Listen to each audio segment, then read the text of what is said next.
What do you do if Darkwing Duck shows up?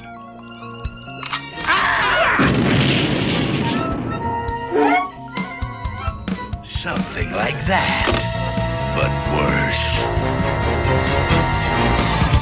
We like Comics. because they have no home. I am the most fiendish terror that flaps in the darkest night. I am Negaduck.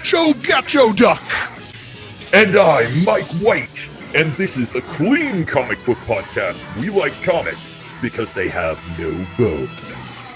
That's right. Find us on social media at Boneless Comics Podcast or on Blue Sky Social or X at Boneless Comics 1. And use the hashtag Boneless Comics Podcast to join the conversation and share your fiendish thoughts with us. And more on that later.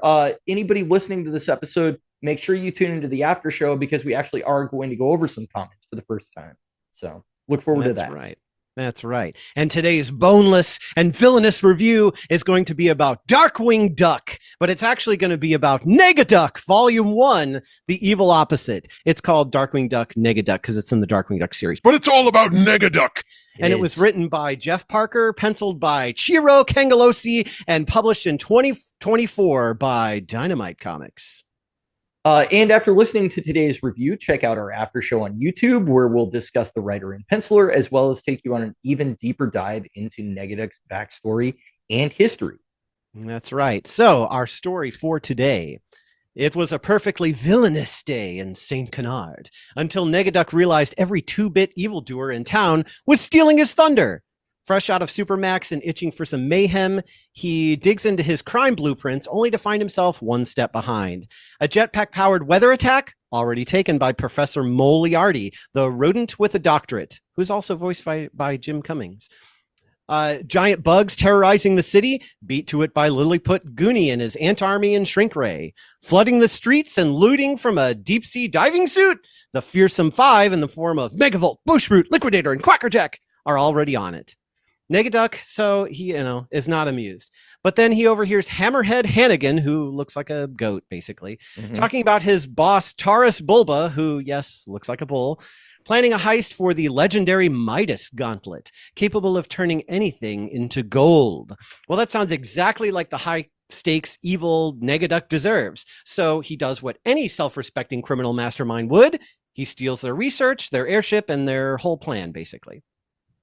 But there's a snag. He needs help deciphering the clues, so he pays a visit to Morgana Macabre, powerful witch and lady friend of that insufferable do-gooder Darkwing. Disguised in his goody-goody doppelganger's costume, he tries sweet-talking her for intel, but Morgana sees through the act immediately.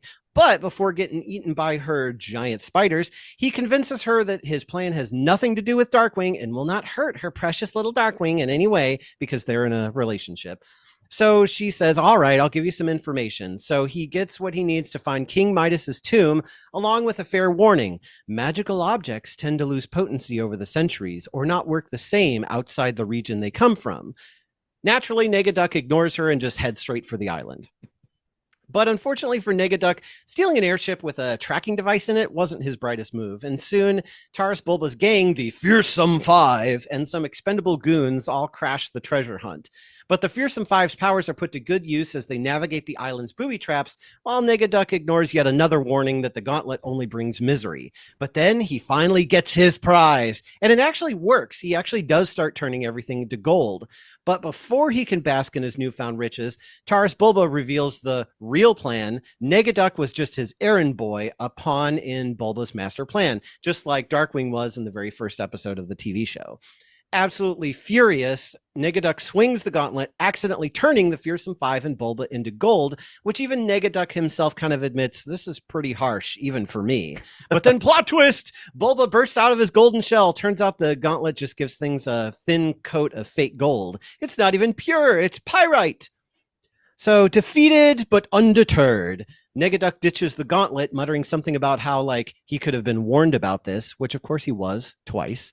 But no matter, the important thing is the adventure got him out of his rut and his evil brain is working again. Then the story ends with a cliffhanger, a secret camera watching him with the caption, "To be continued." And that's pretty much what you need to know for our story. So we'll take a short break and come right back to discuss. All right. Gee, how generous. But what about you? I get the loot. What? Why? Because I said. Put it that way. Just when crime was about to pay, the double cross. Welcome back, everybody. So to start us right off, I have confusion because not only has it been a long time since I've watched Darkwing Duck, but I remember there being two kind of distinct versions of Negaduck from the animated show. So the first time that we meet him, it was the accident caused by Megavolt where he's like galvanized, and it's sort of like a transporter accident type thing on. And he has the Star big Trek. bushy eyebrows. Yeah. But he also is like made of pure energy, and he's like stealing. Who cares about that? I'm into wanton, mindless destruction. Who cares about crime? I'm into wanton, mindless destruction. Just for the fun of it. And Well, so that's he was that's like, the second version, because first he does get split into Oh, that's two right. that look identical. I'm sorry. Have we met? Give me back my face. You're getting it ugly. And one of them has bushy eyebrows, so that way, we know That's that it's right. the evil one. And then later, when he tries to zap him back, he actually turns him galvanized. so what's funny about that? You just reminded me of Star Trek, the original series. They do something where there's like an evil Kirk on board the ship. It's not the Mirror Universe episode. It's like a totally different one. But he has like dark eyeshadow under his eyes, and that's how you can tell. So the whole episode, you're like, how can the crew of the Enterprise not tell that he's clearly the evil one? And it's the same thing with the really bushy eyebrows. It's like clearly he looks different. Like there's something off about him. But yeah, I remember him becoming that sort of like almost like cosmic threat type entity. And then they got rid of him. They somehow like canceled him out. I think Darkwing had to work with Megavolt to get that done. They put him back together. Right, exactly. And so he's recomposited. But then later I saw the episode with the Fearsome Five, and Negaduck is leading. The Fearsome Five. And so I was like, is this a new character? Is it the same character? Like, I never understood what happened to bridge those two events. So there's an episode of the show where basically they show that he comes from a parallel dimension called the Negaverse. Oh, I get it. I fell into a big birthday cake, and now I'm in another universe. That's right.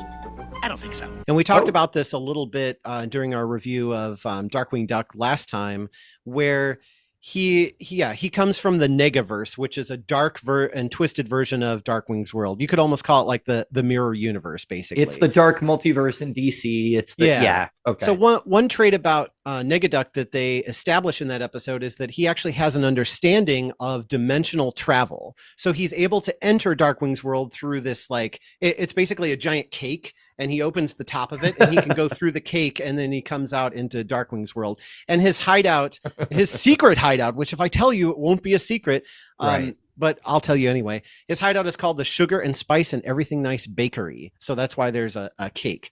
So it's super secret, right? So he uses that to travel between worlds. And so that's why he's leading the Fearsome Five, is because he's coming over to Darkwing's world because he seems to just enjoy, wreaking havoc there, because Darkwing is kind of like the number one like his arch-nemesis, basically. Yeah. But there's this whole thing that they do later, which is basically Crisis on Infinite Earths, where where they bring like all these various different versions of Darkwing into the reality, because Negaduck is like, well, everybody thinks Darkwing's great, so let me flood it with versions. And then he uses Morgana Le Fay to mind warp them so that they're basically terrorizing the city. So there's this whole thing about Negaduck, like Darkwing is like the prime version of Darkwing, and so that's kind of why Negaduck hates him, because Negaduck realized that he's basically a mirror universe or another version of Darkwing.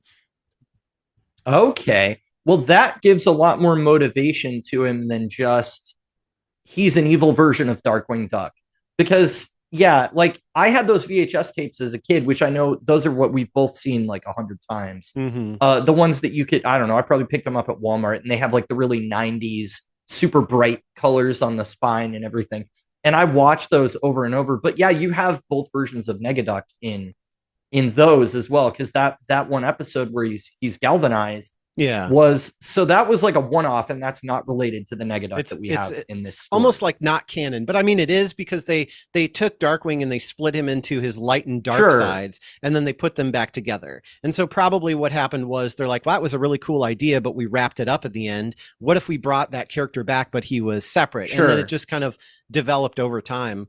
But one of the other things that they did, the creator, actually, Tad Stone, said that what they did for Darkwing was they deliberately gave him multiple origin stories for the humor. And he actually would have written more backstories had the series run longer. Because you have Paradox, where basically Darkwing travels back in time and he becomes the inspiration for his young self to dream of becoming a superhero. I still don't get why you don't remember a duck in a cave helping you when you were a kid. A perplexing puzzlement indeed, especially with my photographic memory. Oh, now, where the heck did I park that time machine? You have the Secret Origins, where it's basically a Superman ripoff, where they say, oh, Darkwing was born on a planet named Zipton, and it was accidentally destroyed by Darkwing's father. But on the other side of the planet, Darkwing's uncle had built a rocket to escape himself, but his baby son, Negaduck, took over the rocket, and they bounced into each other, and so that way they were both diverted to Earth. Someday, driver! And after a detour of a few zillion miles, baby Darkwing's rocket landed on Earth in a quiet monastery. The evil brother's baby. His rocket was picked up by space pirates. And the child grew up greedy and mean-spirited.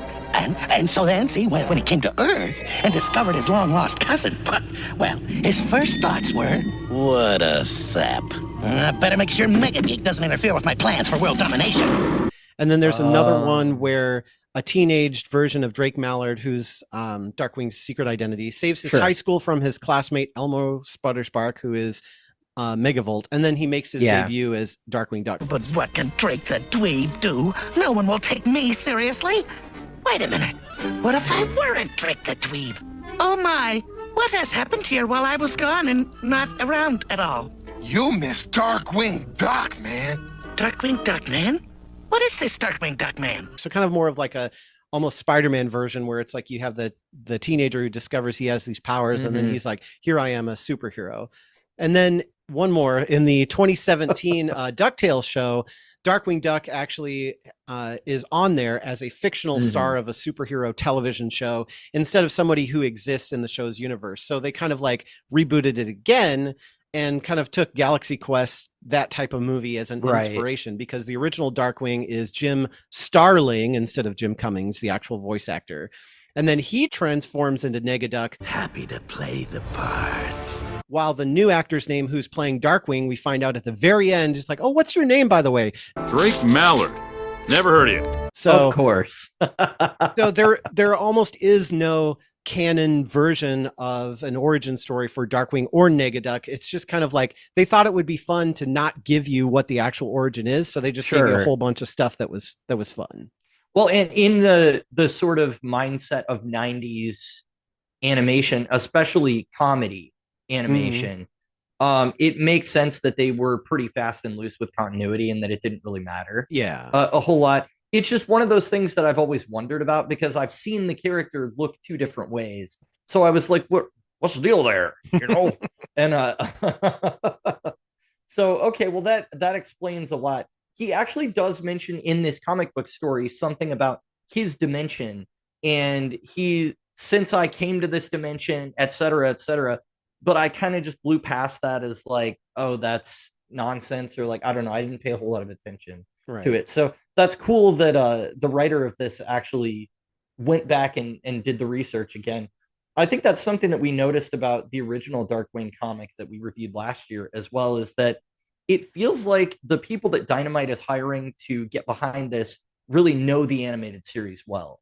I don't know if that's editorial's fault, if they're going like, we want you to go watch all of this so that you know, kind of the vibe that you're going for, or if they're just picking people that already love it. But it's really apparent right from the get-go that like, oh, this is the Darkwing Duck world, and everything kind of operates that way. So. Yeah. And I don't know that I necessarily included it in the after show, which you should definitely check out to get more information on Jeff Parker and, of course, Ciro Cangialosi. But one of the things about Jeff Parker was, and we hear this a lot, I think, when we're reviewing writers, is that, hey, you're going to be writing this series. Okay, great. I'm going to go back and I'm going to binge watch every single episode so that I know every detail and it's fresh in my mind and I can hear the character voices. So that way, when I write it, it does sound like them. So that was another thing, you know, that this writer did, was I'm going to go watch all the shows. And I think that really pays off because, like you said, you know, we read these and we're like, wow, this really does feel like the show. Yeah. And if you're a fan, you notice when characters' voices are off immediately. So that's something that would stand out as a really glaring problem if it weren't, you know, just right. I actually was familiar with Jeff Parker before we did this review because he had the unfortunate honor of writing the Aquaman run right after Jeff Johns finished his. Yeah.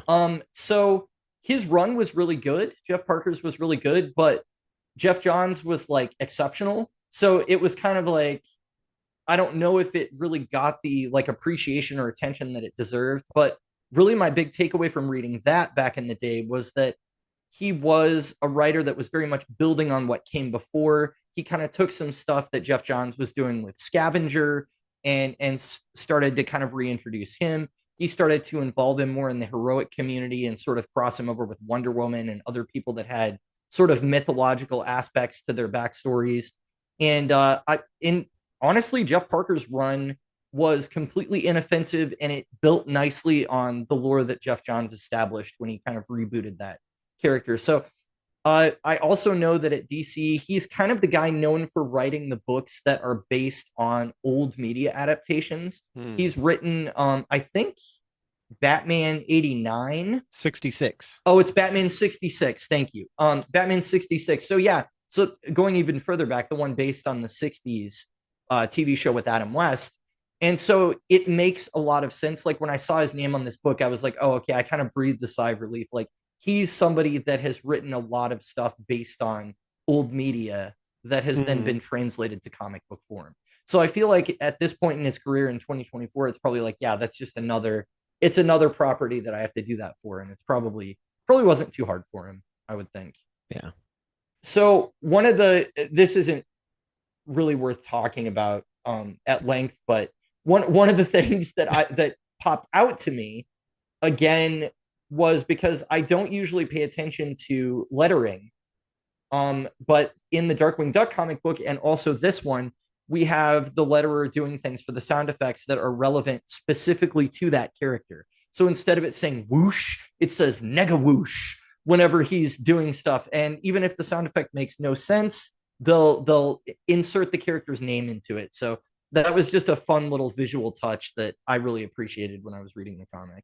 Yeah, I think that just makes it feel like even more immersive. Like it feels more like the show because you're kind of giving it that extra layer of something that, you know, you would kind of get from the show. Like I don't think they did it quite as much, but they had the like stock cartoony sound effects where it's like, yeah, you know, and the music behind it. So like that makes it very specific when you watch the episode, but when you read the comic, obviously you're not going to hear any of those sound effects. So I think that's a really clever way to kind of give you those fun sound effects, but give it to you in a way that you can read it, you know, instead of hear it.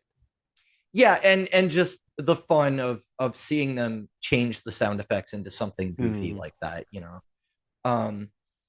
So I'm going to be quizzing you. Last episode, it was more like you're going, what's the context? And this time it's going to be me because I don't know Darkwing Duck as well. Fire away. I loved it as a kid. Taurus Bulba. So the last time I saw him, he was blown up in his giant flying fortress in the pilot episode of Darkwing Duck. And then I don't remember ever seeing him again. So in this comic, he has what looks like laser guns on his horns and sort of like a mecha thing around the top half of his head. And then I think he actually has an arm cannon, like a buster, sort of like Mega Man. So what the heck happened to Taurus Bulba? So he comes back later, actually on the show, and he comes back as a full-on cyborg rebuilt with like robotic limbs, enhanced strength. And so the comics are actually continuing this idea. So they have him in the Boom Studios comics as well, doing the same thing. And then obviously, you know, here we are in Dynamite. So they actually picked that up from the show. It was episode 78, I believe. And like, as I was researching this, I kind of realized, like, I feel like I've seen the first, maybe 10 or 12 episodes and some of the stuff that they made into movies a whole lot to where I know it backwards and forwards. But there's a lot of stuff once you get past episode like 50 that I'm like, I've never seen this before. I don't remember it at all. So I don't know if it just wasn't on reruns or if we were primarily watching VHS or what it was. But a lot of the stuff where we go, that's weird. Why is, Taurus Bulba a cyborg? Well, it happened in the show. It was just much later than we had watched. Well, if it might have been the case for you, it was the case for me. My memory is that Disney in the Afternoon wasn't on a major network. I think it was on Disney Channel, which means you had to have cable. And we didn't have cable when I was the age that these shows were on. So my exposure to it was primarily either I'm watching it at a friend's house that has cable, or I'm watching my VHS tapes that I own. So, but I was really hooked on it right away just from watching the pilot sort of movie that's on VHS, because it is goofy and it has a lot of that slapstick comedy, but it has like a lot of heart and it has spirit. It has a lot of spirit and stuff too. And I feel like that origin episode did a lot to kind of pull me into the character, where I was like, this is a funny show, but I also kind of take it a little bit seriously. So if I'm asking crazy continuity questions about a comedy cartoon from the 90s, it's like, yeah, but I actually did kind of care about these characters, even though they're all animals and ducks and stuff. Yeah. So. The thing I think they did so well was that they made the characters interesting and they made the characters very specific. And so you kind of knew how the characters were going to react because they all had their sort of role to play in the story. Like, okay, Goslin wants to go a little too crazy and I have to simmer her down. Launchpad's a dork, but I need him because we need to fly around. And then, the sort of common people that are kind of like annoying, and, you have Herb and Petunia, which actually I found out Herb was also voiced by Jim Cummings. What? So he did. How many voices did he do on the show? He did like 3 or 4, so not too many, but he did a couple. Obviously he voiced Negaduck too, but obviously. So the characters are so specific that even if the stories don't have a whole lot of continuity, or even if the stories are kind of like not, that great for a story in a particular episode, the characters are so interesting. Like, I want to show up because I want to see Darkwing go around and go, I am the terror that flaps in the night. Whoever he's fighting or whatever villain's coming up or whatever's going on is important, but it's not as important as seeing Darkwing do his thing. And I think that's really what made the show so popular, was it just the characters were cool, even if sometimes the stories weren't, or if they just didn't, have continuity. Like, what is Darkwing's origin? Can he actually teleport with smoke, or does he fire gas from his gun that he uses like a ninja? And was he trained by ninjas? Was he not? So many questions. But I honestly love the idea that he can actually teleport. So I'm going to pick that. That's always my, because I like the idea that he actually has a superpower of some kind, even if it's not, he doesn't really use it to fight that much. And he kind of sucks and muddles his way through stuff. But one thing you brought up that I think is really something that stuck out to me for the first half of this story is that Darkwing has a really good supporting cast that sort of make his adventures more interesting. Negaduck doesn't really have that besides the Fearsome Five. So that was a challenge for me coming into this story, going, okay, it's just about Negaduck. Like, what characters is he going to bounce off of? And for the first 2 issues, you have a lot of like narration by him where he's not necessarily interacting with a whole lot of other characters because he is evil and he's a loner and he wants to kind of do his own thing. So it made sense. But at the same time, I feel like that was an extra challenge in adapting the villain, because, he doesn't have a Perry White and Lois Lane and all those people around him, or, pick an example in comics. Herb, especially since Darkwing isn't in it. Right. Like that, if they had Darkwing in it, okay, they could play off of each other, but not even having Darkwing or any of his supporting cast and just having Negaduck, that would be very challenging. But then the thing is, like, what they did was, they just had all the other villains there as well. And it was kind of neat because it's like, now it gives him, people to play off of. And we don't really see him doing a whole lot of terrorizing directly. Like, we don't see at the beginning, I think we see some like random citizens who are having a weird picnic with like it's peanut butter and relish sandwiches. Yes. And so he kind of disrupts what they have going on. But then after that, he doesn't really interact with the regular people. It's mostly the villains for the most of the story. So I think that's kind of what makes it a little more grounded in the universe, is that your supporting cast is essentially Darkwing Duck's rogues gallery. And so now we can do all of these like crazy pulls of like Lilliput Goonie. And I'm like, oh my gosh, who is this guy again? Like, it's been forever. Yeah, I didn't know that. He has a hat that he uses to control ants, and he also has a shrink ray. So then he shrinks you, and he gets his ant army, and he owns the Goonie Golf, which I guess that was a thing back in the early days, was that there was Goonie Golf in like all the different shows. And so there's some speculation online if they're actually connected or not. Oh, really? If they're all in like a shared universe? Yeah. Lilliput Goonie. So I didn't remember him until you mentioned what his powers were. I don't think I ever knew his name, but it was one of the really early episodes that he showed up in, I think. And it was basically like evil Ant-Man was kind of the vibe of like, well, he shrinks stuff and he controls ants. So I mean, that's kind of the vibe they were going for. So yeah, I ran across him and I didn't know him. I did know Moriarty, although not from an episode. He was in the NES game that I rented a bunch of times as a kid. So I remember seeing him there. There were a little more obscure villains. Like I think there was a were-duck or like wolf duck or something in that. And Moriarty was another one, which honestly, his name is hilarious. Yeah. Well, and so the other thing that Negaduck doesn't have besides a supporting cast is he doesn't have a secret identity like Darkwing does. And that was something that I hadn't really like consciously realized until I was doing the notes for the podcast. Actually, I was like, yeah, that's right, he doesn't. And so then I started reading some more of the earlier Darkwing comics from, I think, like the 2010s or so. And so there's actually a part where Negaduck he figures out who Darkwing's alter ego is through Launchpad.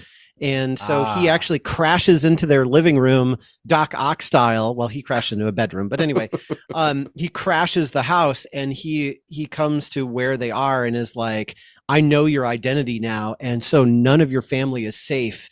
Everyone you care about is in jeopardy, and I'm not going to stop, that kind of thing. Wow. And so the resolution of that is, he takes down Negaduck, but then he's like, I'm done. I can't be Darkwing anymore. And at the same time, Taurus Bulba, the cyborg, is creating this sort of techno empire that on the guise of policing the streets. So they have all these robots that are starting to decrease crime in the city. So he's like, you know what? I think I am going to hang up Darkwing. And so for a whole year in the story, he's only Drake Mallard and not Darkwing at all. So Negaduck, like, is a serious threat. He's not just evil, but he's like cunning and ruthless, and him showing up at Darkwing's house and, basically antagonizing Drake Mallard. Like, I know who you are and no one is safe. That was like, it gave me goosebumps. I was like, oh no, that was awesome. Well, that I think is something that I felt personally that was missing from this story, because I didn't feel like he was as threatening. He kind of felt like he was a little more bumbling, like Darkwing himself, which is a little bit of a misread on his character, I think, because at least from the appearance that I had seen with the Fearsome Five, he wasn't just like a minor threat. It was like he manipulated Darkwing into this situation where not only him, but all of his friends were in death traps that were basically like, it was like Batman's contingency plans for the Justice League. Yeah. That's basically what Negaduck did for the Justice Ducks.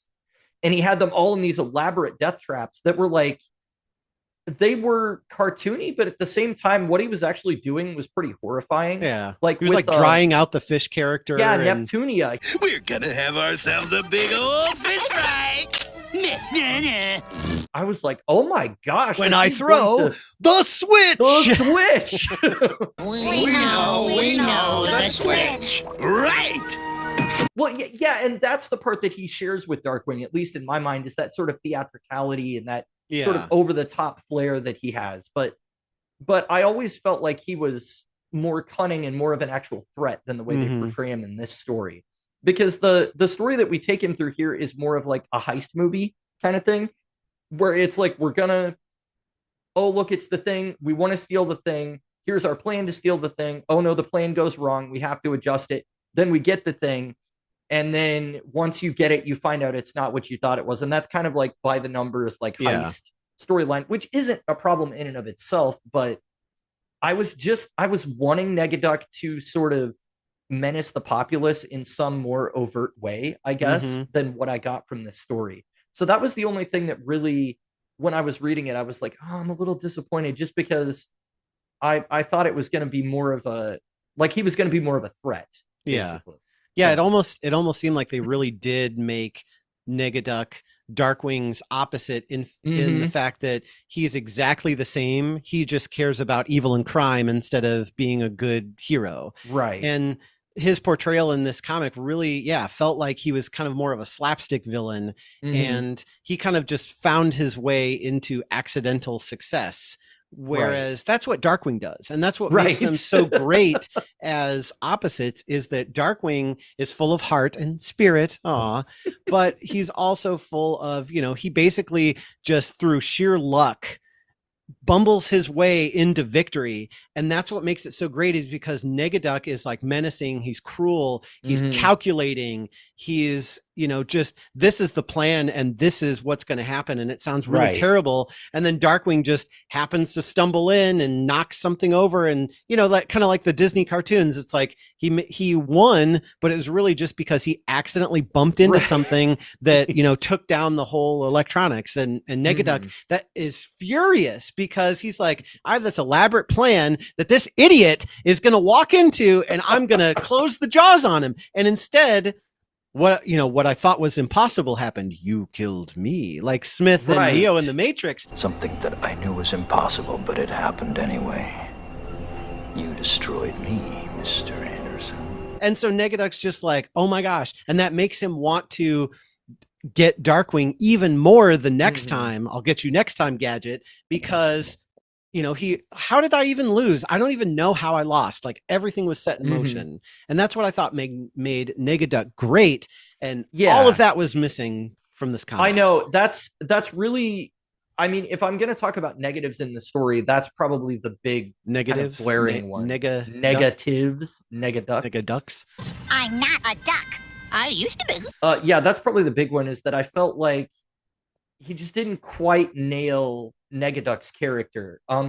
But the story was still entertaining, and some of the problems that I mentioned that could have been problems, like, oh, he has no supporting cast, that was better once the Fearsome Five came in, and he was sort of going on a caper with them, and you got to see their different little personality quirks shine. Like Liquidator is always talking like it's a sales pitch, or he would be like, it's time to sell whenever they're like doing badly, or limited time offer. Right. Act now.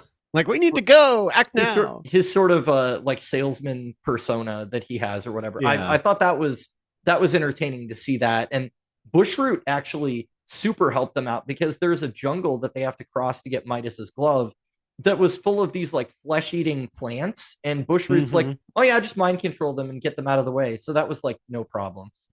But the only place that it really showed his cunning really was in his ability to sort of manipulate the Five into helping him, because they were sort of out for themselves, and they were like, well, we're going to get the glove. And then there were some kind of like nondescript villains that I think were just there to get, pushed aside by the threats or what. Yeah, they were cannon fodder, basically. But I did feel like the story improved once they got there. It was the first issue, I think, was probably the slowest for me, where I was like, all right, it's just kind of going, other people are stealing his gag, but like, how long can we do this before it gets kind of old? But once he got to Morgana and started interacting with her, I was like, okay, there's something a little more interesting here. And I did like the fact that he was acting affectionate towards her. And she's like, no, Darkwing would care more about fighting crime than being affectionate towards me, basically. So I knew it wasn't him. You know, it's like his ego is out of control, and you have no ego in this role you're putting on. So I clearly know that it's not him. Well, and like with Negaduck, like his his chaotic schemes are part of the fun adventure. And so he'll come up with a heist or whatever that the Fearsome Five are going to do. And then afterwards, it's like that gangster scene where they're all piling their loot together and Negaduck takes the biggest cut. And somebody, you know, will say, well, aren't you taking a little bit more than the rest of us? And Negaduck will go, I am. So what? I'm the boss. And he'll just, you know, march out with that, like that persona of like, I'm like, larger than life. Are you going to challenge me? What are you going to do? Because I said. Put it that way. Because he actually at one point, Crackerjack comes up to him, asks that, and he's like, what are you going to do about it, basically? And he's like, you know, that's your problem, is you're just too weak and you're too nice and you're just not ruthless enough. And that's why I take more than you. And that's the way it is. And so that actually, in that moment, stuck with Crackerjack of like, oh, so I need to be more like intense, more villainous. And later in the comics, they actually kind of use that a little bit. And that was really cool to see of like Negaduck is just so over the top in the evil way, like a gangster who's like, you don't mess with me. And now it's affecting the Fearsome Five that they may actually have some character changes. And that's where I was like, that's where we go from, hey, a nice animated 90s show to a full-on comic book with characters and development and story arcs. And I was happy to see that in some of the older stuff that I was reading. But with this Negaduck, it was more just kind of like, he is an anti-version of Darkwing. He's basically the same as Darkwing. He's just a criminal. And that was kind of it. And don't get me wrong, I'm so glad to see a comic book that has Negaduck on it. Like, give him his own book, absolutely. This isn't the Negaduck that I prefer, but it's still entertaining and it's still fun and it's still, you know, it looks like Negaduck and he's still a criminal. So it's got the kind of essence of it. But yeah, just that like over the top criminality gangster that was all just missing. The sort of all the trappings of the Darkwing Duck world outside of the title character himself felt like they were right on. But I think that made it more distracting, at least for me. And before I raise that as a complaint, I did want to kind of touch base with you about like, okay, you've watched it more recently than me. What did you think about his portrayal? But it sounds like I was right that he was like a lot worse of a villain in the animated show than he was here. Like, I was expecting him to try to actually be killing people, to try to actually, you know, because there's a point in this comic where when he turns people to gold, he's like, oh, that was a little harsh even for me. And I was thinking, but it's not, it's not, like, you're Negaduck. And that's the kind of thing you do. So I don't know. Yeah. So it sounds like we're kind of agreed on like the setting and everything feels like it was pretty accurate. It was just kind of Negaduck himself. Unfortunately, the book is called Negaduck. So it's about him. So that kind of it's not that I didn't enjoy it, but it took the gas out of it a little bit when I was expecting something a little bit edgier, I guess, from him. Especially because, well, 90s animation tend to be edgy. One thing that me and my girlfriend have been watching recently is Batman Beyond. And almost every episode, almost every episode, I'm blown away by a line or something that they do to put people in peril or something like that, that I'm like, I can't believe they're doing this on an animated kids show. Like, in some ways, it was less censored back in the 90s, even though they couldn't say the word kill, and, you know, on anime and stuff like that. But some of the storylines that they go through, I'm like, wow, this was on like 90s kids television on Saturday morning. So and a lot of it we watched and had no idea. No. And now you're watching it and you're like, wow, I had no idea that they were, you know. A lot of those just right over your head. And I guess that's why it's there, is for the, you know, keep the parents entertained too. But there were a couple of lines in this story that I picked out that I thought were interesting. The first one is, the good legends turn out to be pure myth and the bad legends turn out to be pure fact, which is something that Morgana Le Fay said to Negaduck. And I thought that was funny because, that's basically how it plays out in every fiction everywhere. Like even in what was it, Wonder Woman 84, when he gets the sort of monkey's paw or whatever it was that allowed him to manipulate people's minds. Of course, there's like a dark side to it. You know, there's something bad about it. So it's always the negative consequences that seem to be like, that's really going to happen. and the good things that they're like, it's too good to be true. Anytime you say dark magic, it's like, okay, you might get something good out of it, but you're going to get something 10 times worse out of it too. But I think at the same time that kind of like was part of what ruined it, because Negaduck, again, being such an amazing character and cunning and all that stuff, and then he basically ends up with something that's completely worthless. And it's like, okay, well, great job, he failed yet again, and what does he have to show for it? So I really liked the moment where he got the Midas glove, and by that point, even though he was not as villainous as I had expected, I was rooting for him. And I was like, I kind of want to see him succeed now. I want to see him take over like all the crime in St. Canard or, something. But it would be cool because I'm now kind of with this character. I'm kind of on that journey with him.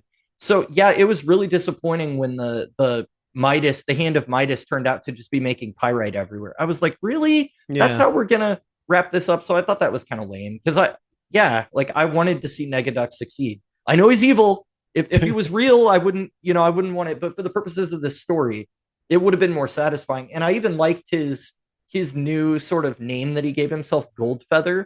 In fact, that's probably what I would have changed the name of the story to. Yeah, why did they use that for the title? It's like right there on one of the cover pages. And I'm like, wait, Goldfeather, where did that come from? Like, right. Yeah, I was like, that's a great title for the story in general. So especially because the evil opposite implies that, we're going to see him play off of Darkwing. We're going to find out why is he the evil opposite or why, but we don't. It has nothing to do with the evil opposite. I mean, he mentions at the beginning that Darkwing is actually his opposite, a ridiculous opposite. And he goes to Morgana Macabre and is like, oh, hey, I'm Darkwing. But that's it. Like, we don't talk about Darkwing at all outside of those like 2 moments. So yeah, why not call it Goldfeather? Like Negaduck? Yeah. Goldfeather. It would have been a title that was more like thematically relevant to what was going on in the story. I think they probably were too scared because when you say Negaduck, how many people know who you're talking about and are actually interested in something like that? I feel like it's kind of like really like even more so than Red Lanterns when, that came out. It's like, who's going to want to really read this? So we have to be careful and advertise it in a way that's going to make people not be scared off, because it's not just called Negaduck, the evil opposite. It's called Darkwing Duck, Negaduck, the evil opposite, because it's part of the Darkwing Duck series. I get it, but I think they wanted to make sure that Darkwing Duck was in there so people knew that, oh, this is a Darkwing Duck story. Okay, so if I like Darkwing Duck, I might check this out and see if it's any good. Because there probably aren't too many people like Negaduck skulls. Yes, I want to read this comic. Did I say flowers? I meant skulls. Skulls for Negaduck. I'll be right there. Skulls. And he's like, did I say skulls? I meant anvils. Boom. Bonk. Anvil. No, I dented my anvil. What a great moment. Well, and that's what made some of the puns and gags in the comic. And I know I'm going to steal your note over this. No, that's fine. Go ahead. In the comic was that, we got those like sound effects from the show kind of in a different way in the comic. And then we got some of the puns and gags from the show into the comic as well. Like he's like, it turns something into chocolate. And oh, that's cool. And then he tries it and he's like, oh, chocolate without sugar, bitter victory. And it's cool because like chocolate of that era would have been without as much sugar as what we're used to. So you would have been like, oh, that tastes weird. But they made it into a pun, which was cool because it's like, it's funny, but it's also intellectual, kind of at the same time. But they didn't go so over the top that it made Negaduck feel like a cheap copy of Darkwing. Like I think if puns and gags were on like every page, then that would be a Darkwing Duck book and it would ruin the Negaduck's book. But having it just a little bit, I think kind of tied it to the show in a nice way. Right. Yeah, I agree with that. I think that overall, it wasn't so much that it overwhelmed the story and it made the tone feel like something it shouldn't have been. And I even was in on the heist idea. I just wanted, I don't know, something more for Negaduck, as far as just showing how villainous he is. Yeah. Other than like, I'm going to get a whole bunch of money and get rich. Like that seems like the thing that's kind of beneath him. like maybe Taurus Bulba wants that, because he wants to build himself into this big, like, powerful businessman Lex Luthor type. But I didn't ever see Negaduck as that sort of character archetype. So that was a little bit of a miss for me. Yeah, I think it would have been better if Negaduck, instead of trial and error and failing over and over, if he said, hey, I want to get back into this, but I don't want to plan something for myself. Maybe I'll just steal something from somebody else and, take over that just to get myself, back in the game a little bit. And so then he goes and hunts and like, well, who's, like the number one player around here? Well, Taurus Bulba, he's usually got something going around. And I forgot to include this in the summary. Well, I kind of touched on it, but like, Bulba manipulated Negaduck. Yes. And he actually like, Hammerhead and Hannigan actually says like, yeah, I had to walk around like for 2 miles and do all this stuff before you finally noticed me. And I was like, I'm sorry, that was a really bad impression, but that is something. Tear stains.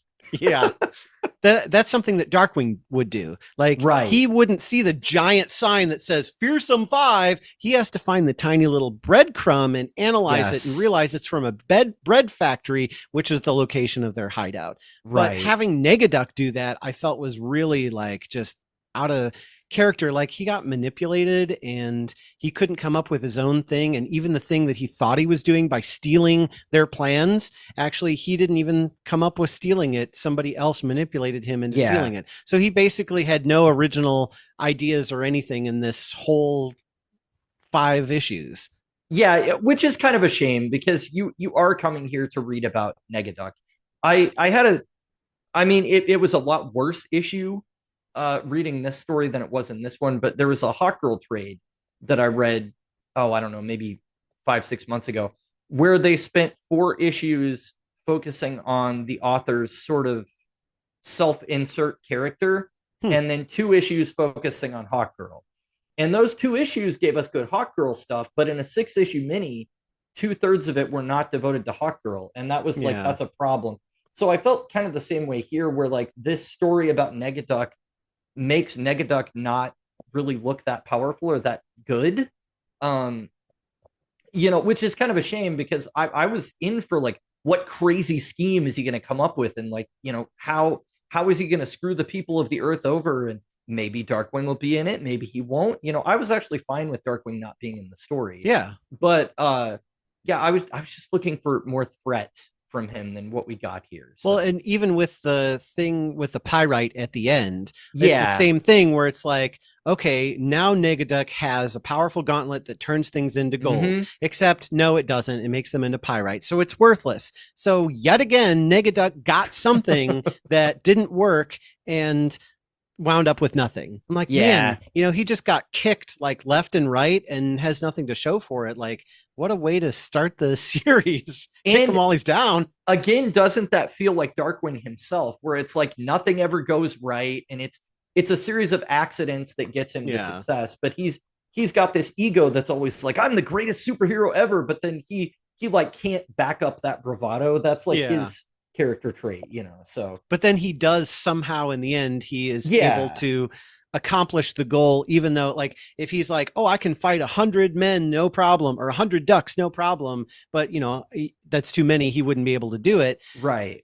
But then he would find some way to win anyway, where, we didn't know that this switch was here, or do something cartoony where it's like, after he's electrocuted and blown up and set on fire, he comes back and his suit is fresh pressed and everything. And then now he's got it. He's like, oh yeah, well, I bet you didn't know about the secret, MacGuffin. And then he goes off with that. And then that's how he wins. And that's a very Darkwing story. But to have that with Negaduck as the main star was just like, man, it wasn't to see some evil. It wasn't satisfying, especially in a year where we're focusing on villains. And I know it's not fair to compare Deathstroke to Negaduck at all. They're totally different rules, totally different universes, and but if you wrote Negaduck like you wrote Deathstroke, oh my gosh, that would be an amazing story. It would be. But I was wanting to see some competency from him.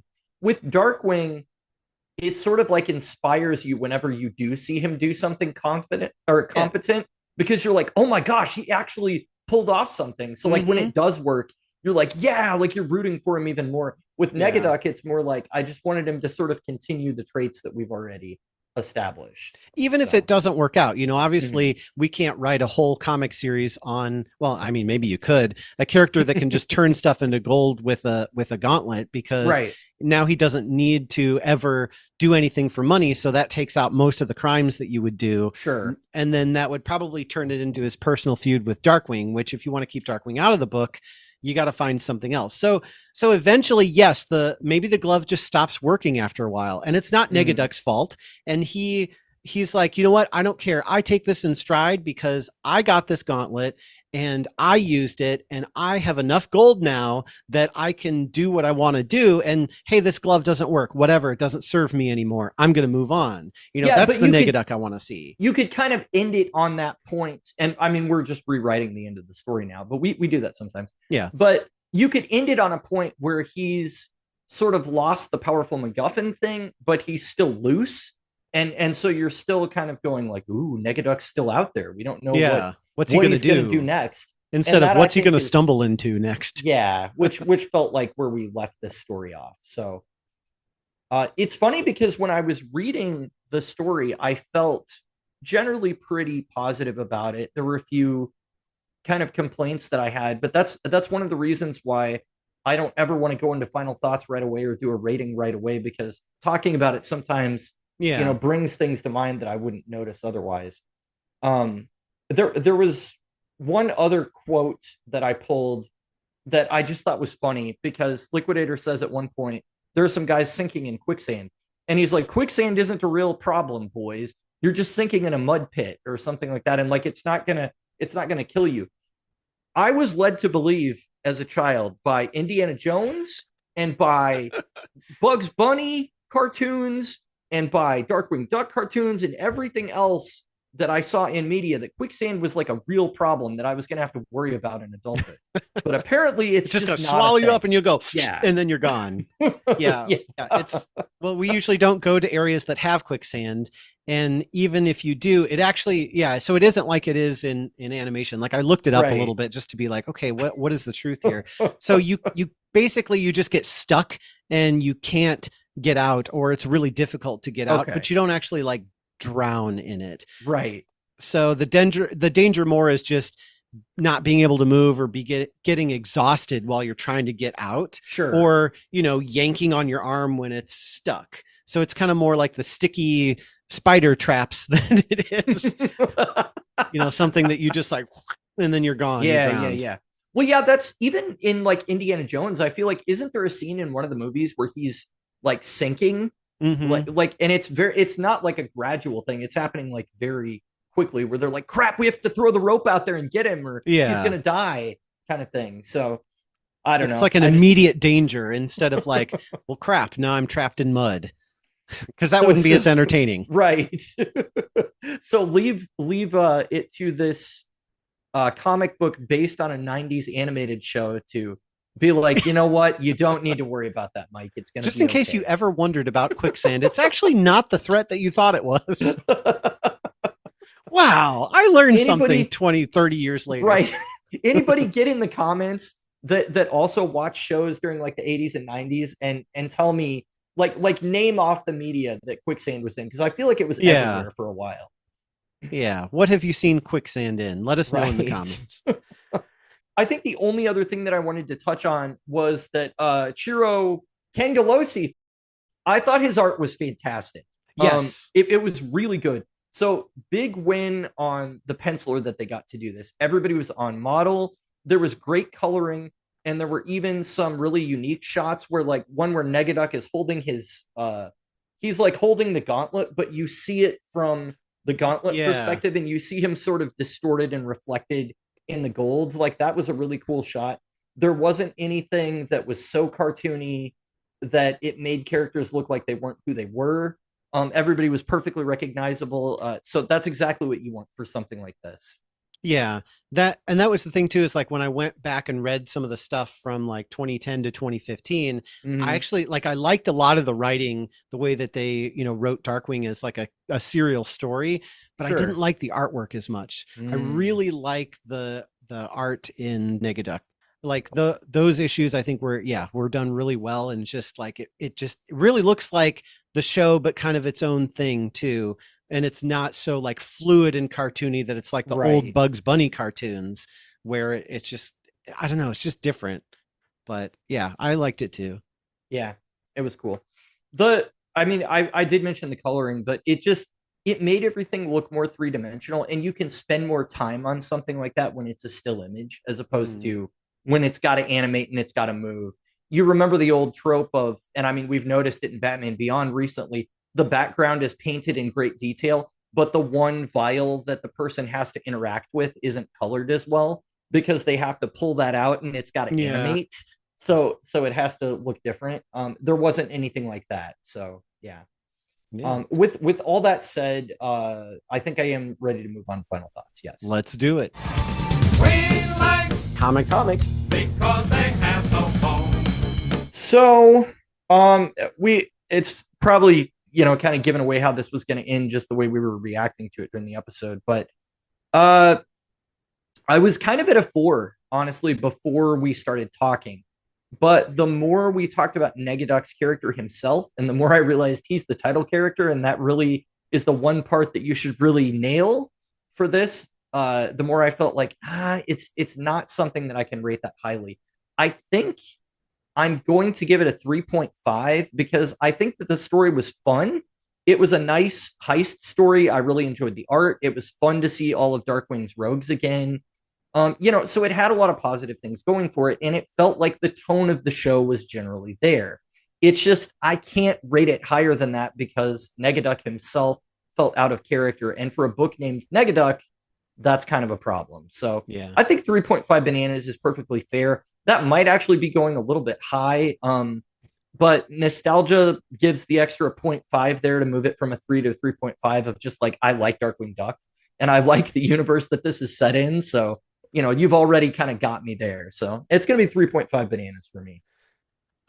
This was such a tough one because I felt like there were so many things that were so good, and there was one thing that was kind of like the complete opposite of all of that just took it in the other direction. Because like the art is good, the story, in and of itself is good, the characters are good, the artwork is good, like there's so many good things, but Negaduck didn't quite feel like Negaduck. He felt like a more villainous Darkwing bumbling his way through everything. He's not calculating and dangerous and always in control like we're used to seeing him. And that's what I wanted to see in a Negaduck comic was Negaduck in command of the chaos of the story, not just, stumbling his way through it.